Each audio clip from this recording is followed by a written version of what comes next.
안녕하세요, 랑쌤입니다. 오늘은 2025학년도 연세대학교 정시 인문상경계열 학생들의 성적을 보도록 하겠습니다. 이번 2025학년도 정시의 경우 연세대학교에서 사탐 가산점을 준 것이 자연계열 학생들의 교차 지원을 상당히 막았다고 볼 수가 있고요. 진학사에서 잡혀있던 점수가 너무 높게 잡혀있는 바람에 경영, 경제, 상경계열의 경우 어문계열보다 최종 컷이 떨어지지 않을까 이렇게 예측이 드는 정말 대혼돈의 입시가 이번 2025학년도 연세대학교 정시에서 나타났습니다. 제가 취재를 해본 결과 상당히 많은 점수를 확보할 수가 있어서 인문상경계열과 자연계열을 따로 나눠서 방송을 하도록 하겠습니다. 연세대 인문상경계열에서 가장 궁금한 것이 연세대 경영학과가 과연 추합이 얼마나 돌 것인가 이것인데요.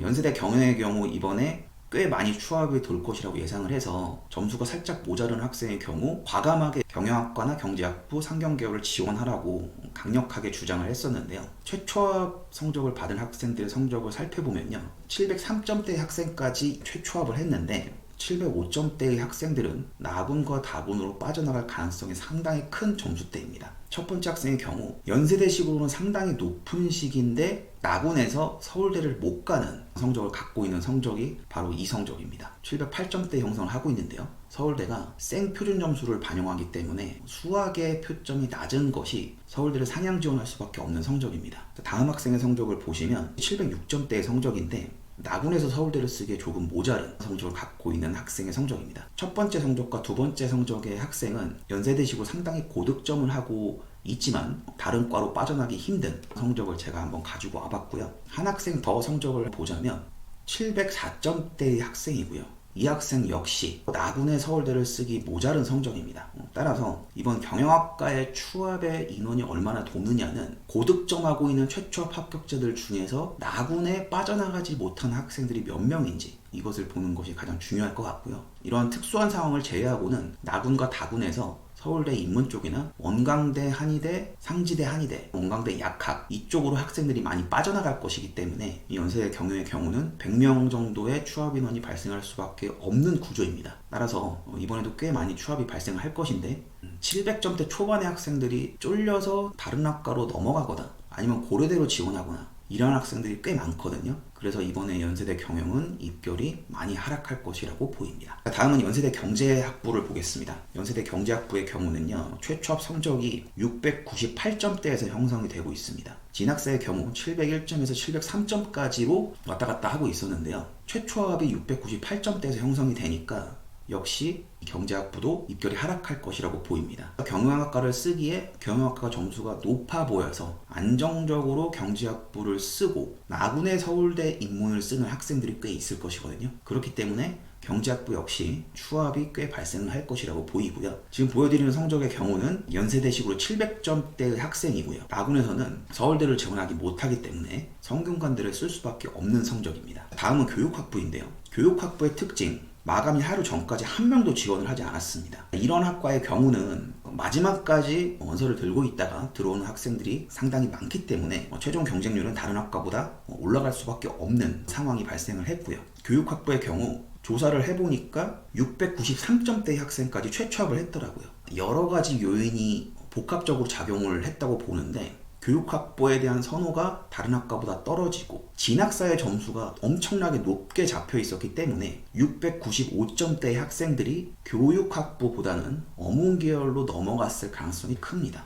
최초합들의 점수가 698점, 697점도 있지만 693점대의 학생도 최초합을 받았기 때문에 중간 점수 학생들이 다른 곳으로 넘어갔다, 이렇게 해석이 들고요. 689점대의 학생도 예비 앞번호를 받았더라고요. 다만 교육학부의 포지션이 예비가 많이 돌기는 어렵기 때문에 예비가 거의 안 나올 수도 있는 학과가 연세대 교육학부가 아닌가 이런 생각이 들고요. 다음은 국어국문학과입니다. 국어국문학과의 경우 진학사에서 696점대의 점수가 형성이 되고 있었는데요. 진학사 점수대로 들어온 친구들이 꽤 많았다, 이렇게 보이고요. 최종 경쟁률은 3대1이 되지 않았습니다. 696점 후반 학생까지는 최초합을 했더라고요. 현재 보시는 학생은 697점대의 학생이고요. 이 학생이 나군에서는 서강대 경영학부를 쓰는데 과연 과를 선택할 것이냐 학교를 선택할 것이냐 이걸 놓고 봤을 때 국문학과 역시 많은 추합을 기대하기는 어렵다, 이렇게 보이고요. 다음은 노원어문학과입니다. 노원어문학과의 경우도 거의 사람들이 안 들어오다 보니까 마지막에 경쟁률이 폭발을 한 케이스인데요. 노원어문학과의 경우 제가 다른 영상에서 설명을 했었는데 마지막 날 갑자기 최종 컷이 확 오른 학과였습니다. 그래서 이거를 보고 노원어문학과를 썼으면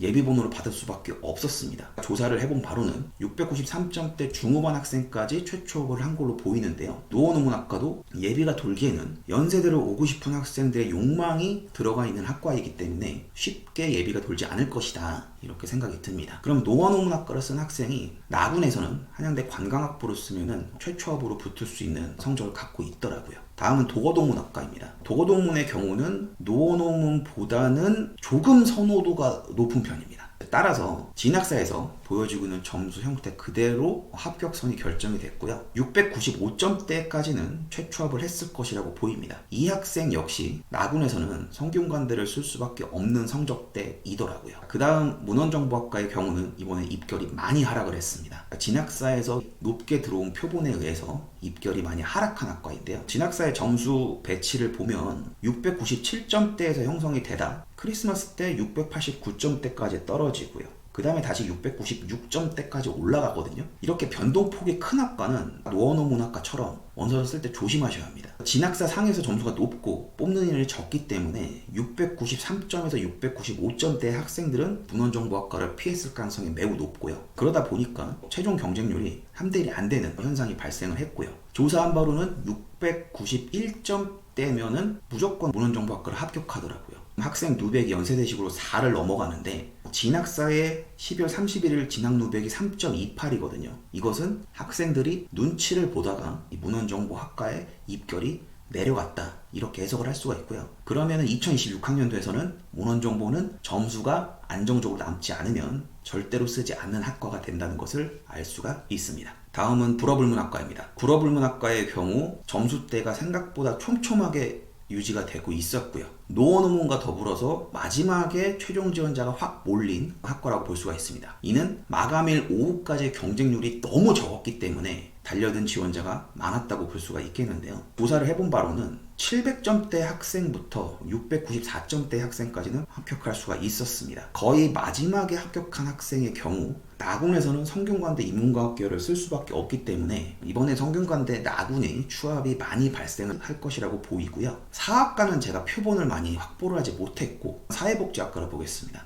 사회복지학과의 경우 693점 근처까지 합격을 했더라고요. 역시 사회복지학과라는 학과의 선호도와 원서를 쓸 때 진학사의 점수, 그리고 눈치 싸움에서 사회복지학과로 들어간 학생들이 승리를 한 거죠. 최종 경쟁률도 3.57대 1밖에 되지 않았고 695점이면 안전하게 합격을 할 수가 있었는데요. 역시 나군에서는 성균관대 인문과학계열을 씁니다. 그 다음은 사회학과입니다. 사회학과의 경우도 입결이 많이 하락했다고 추정이 되는 학과거든요. 사회학과의 최초합은 695점대다, 이렇게 말씀드릴 수가 있고요. 지금 695점대 학생 역시 나군에선 성균관대를 선택하는 학생들이 꽤 많을 것이다, 이렇게 추정이 되거든요. 사회학과의 경우도 마감일 오후까지 8명밖에 안 들어왔어요. 그런데 최종 지원은 96명, 그래서 경쟁률이 5.65대 1로 꽤 높거든요. 인원이 적은 과를 지원을 하려는 학생의 경우는 그 점수대를 딱 맞춰서 들어가야지 추합을 생각하고 원서를 쓰면은 낭패를 볼 수가 있기 때문에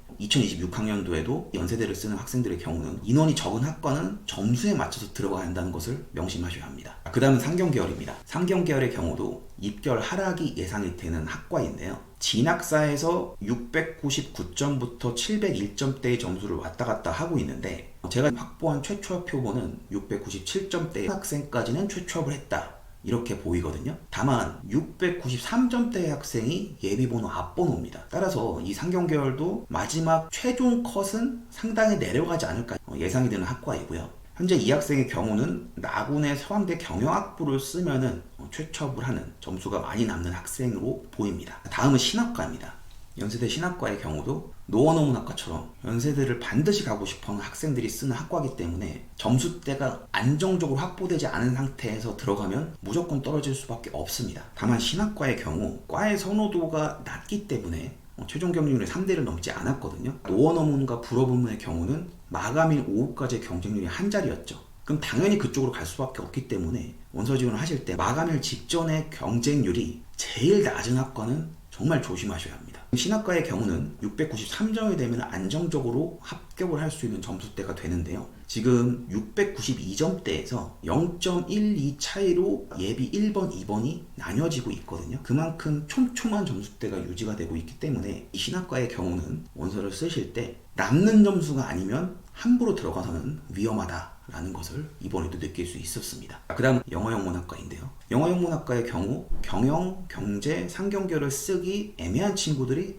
꽤 많이 영어영문학과로 넘어왔기 때문에 이러한 학생들의 점수가 상당히 많이 포진을 하고 있어요. 지금 성적표에 있는 친구의 경우는 699점대이기 때문에 상경계를 써도 되는데 영어영문으로 와서 안정적으로 합격을 한 친구고요. 조사를 해본 바로는 696점대 후반 학생까지는 최초업을 한 걸로 보입니다. 나군에서 성균관대 경영학과나 서강대 경영학과 이런 식으로 경영학과를 가려고 하는 친구가 아닌 이상 영어영문학과의 추합도 꽤 많이 발생을 할 거라고는 보이지 않거든요. 그래서 최종 컷에 얼마나 돌았는지 다시 한번 팩트 체크를 해보도록 하겠습니다. 그 다음은 응용통계학과인데요. 응용통계학과의 경우 표본을 많이 모으지 못했어요.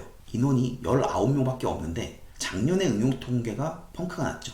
작년 연세대식으로 6%대의 학생까지 합격을 했거든요. 근데 작년에는 모집 인원이 30명이었고 올해는 19명이기 때문에 추합으로 노리기에는 상당히 무모한 지원이 됩니다. 지금 연세대 응용통계를 최초로 합격한 학생의 경우 서울대 경영학과를 합격할 수 있는 학생이기 때문에 이 학생은 빠지는 점수로 예측이 되는데 작년처럼 입결이 엄청나게 떨어지진 않고 연세대식으로 3%대 안에서 입결이 결정될 것으로 보이거든요. 698점에서 최종 컷이 되지 않을까 이렇게 예상을 하고 있습니다. 마지막으로 행정학과입니다. 행정학과도 눈치 싸움이 치열했는데 경쟁률이 다소 낮았고요. 행정학과 역시 진학사의 점수가 너무 높았어요. 700점대와 699점대의 학생이 합격을 했고요. 693점대 중반의 학생도 최초업한 걸로 확인이 되고 있습니다. 나군에는 성균관대를 쓰는 학생이기 때문에 이번 연세대 입결이 상경계열이 아닌 사회학과나 행정학과 그리고 제가 소개는 안 해드렸지만 정치외교학과까지 입결이 상당히 떨어질 것이라고 보입니다. 그러니까 어문계열이 훨씬 더 점수가 높은 거죠. 보통 경영과 경제를 놓고 봤을 때 경제가 경영을 이기는 경우는 많은데 이번에는 연세대에서 가장 입결이 높은 학과가 어문계열의 학과가 되지 않을까 그렇게 예상이 들 정도로 사탐 가산점으로 인한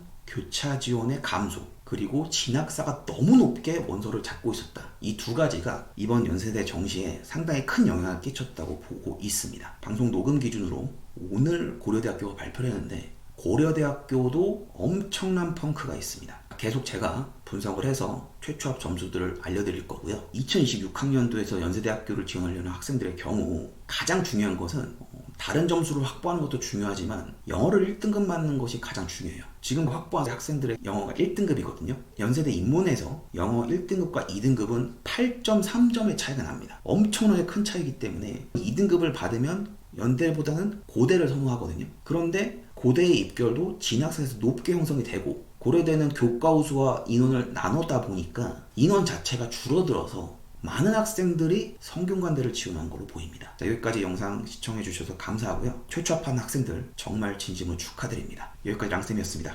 감사합니다.